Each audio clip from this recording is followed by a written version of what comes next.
చెప్పాలంటే అసలు ఈ జమానానే మోసపు జమానా. మనోడు మందోడు అన్న ఫరకే లేదు. పైసల కోసం ఇంట్లోళ్ళను కూడా మోసం చేసే కాలం ఇది. అన్నట్టు ఇదివరకు మీరు ఎన్నో తీరు మోసాలు చూసిర్రు. చిట్టీల పేరుతోని మోసాలు, డూప్లికేట్ బంగారం మోసాలు, ఒకటి కొంటే ఇంకోటి ఫ్రీ మోసాలు, స్కీముల పేరుతోని మోసాలు, ఇట్లా ఇసోంటివి చూసే ఉంటారు కదా నల్ల మీరు. కానీ మటన్ పేరుతోని కూడా మోసం చేస్తారని నాకైతే ఇప్పుడే ఎరికైంది వల్ల. అరే అవంటనొల్ల మటన్ మటన్ పేరు చెప్పి మందిని ముంచిరు కొందరు కంతిరోళ్ళు. వాళ్ళ కళాపోషణ ఏందో పోలీస్ సార్లు ఇవరంగా చెప్తారు. మనం పోయి ఇందే చూద్దాం రండి.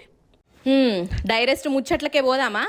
రారైతే ఇగో డీసీపీ సార్ వెనక నిలబడ్డరు చూడు, ముసుగు వీరులు. వీళ్ళే మటన్ దొంగలు. అంటే మటన్ ఎత్తుకపోవుడు కాదు, మేకకూర పేరు చెప్పి మందిని ముంచే కార్యం పెట్టుకున్నారు. అయితే మేకకూర కిలో ఎంత ఉన్నదల్లా? బొక్కలతోనైతే దగ్గర 750 800 దాకా ఉన్నది. ఇక బొక్కలు లేకుండా ఖాళీ తునకలే కావాలంటే 850 900 ఏమో నడుస్తున్నది కదా. ఇక ఎంతైనా మేకకూరకు రేట్ ఎక్కువనే ఉంటుందల్లా, అయినా కానీ తింటారు. మనకు అదొక సెంటిమెంటు. ఇక బక్రీద్ నాడైతే హైదరాబాదులా మేకల కథ ఎట్లుంటుందో ఎరుకునేదేనాయే.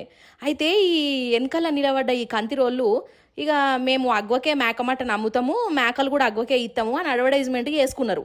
ఇక అడ్వర్టైజ్మెంటే కాదు లో సపరేట్గా యాప్ను కూడా తయారు చేసుకొని అందరికీ సాటింపు చేసిర్రు. ఇక మన జనం కథ ఎట్లుంటుంది? అగ్వకొస్తున్నదంటే ఇడిచిపెడతామా మనం? ఇక వీనికి మస్తు గిరాకీ, పైసలు కట్టిర్రు, ఆర్డర్ చేసుకున్నారు.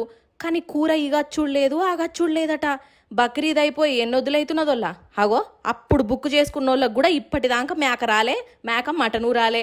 ఇక సినిమా సంజైపోయింది అందరికీ. ఇదంతా దొంగ మటన్ వ్యవహారం అని తేలిపోయింది. ఇక ఇది పోలీసు వాళ్ళ రంగంలోకి దిగిర్రు, వీళ్ళను దొరకబట్టిర్రు. అగో పైసలు చూడుండ్రి, ఇవన్నీ మేకకూర పేరుతోని వసూలు చేసిన పైకమే. హబీబ్ నగర్ పోలీస్ స్టేషన్లో 17th రోజు ఈవినింగ్ 9 o'clock కంప్లైంట్ వచ్చింది.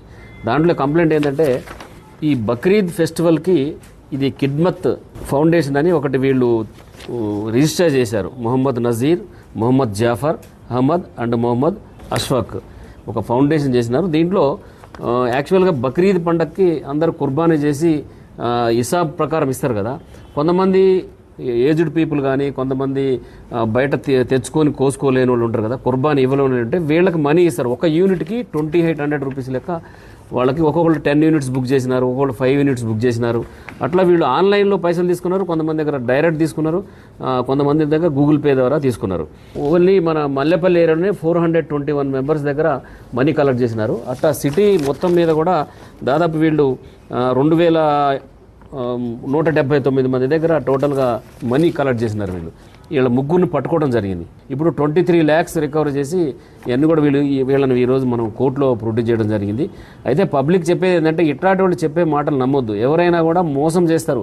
దాంట్లో దేవుడు లేదు, మతం లేదు, ఏం లేదు. పైసలు వస్తున్నాయంటే ఎవరైనా మోసం చేయడానికి ముందుకు వస్తారు. కాబట్టి ఎవరిని కూడా ఇట్లాంటి మోసగాళ్ళని నమ్మొద్దని నేను చెప్తున్నా క్లియర్గా.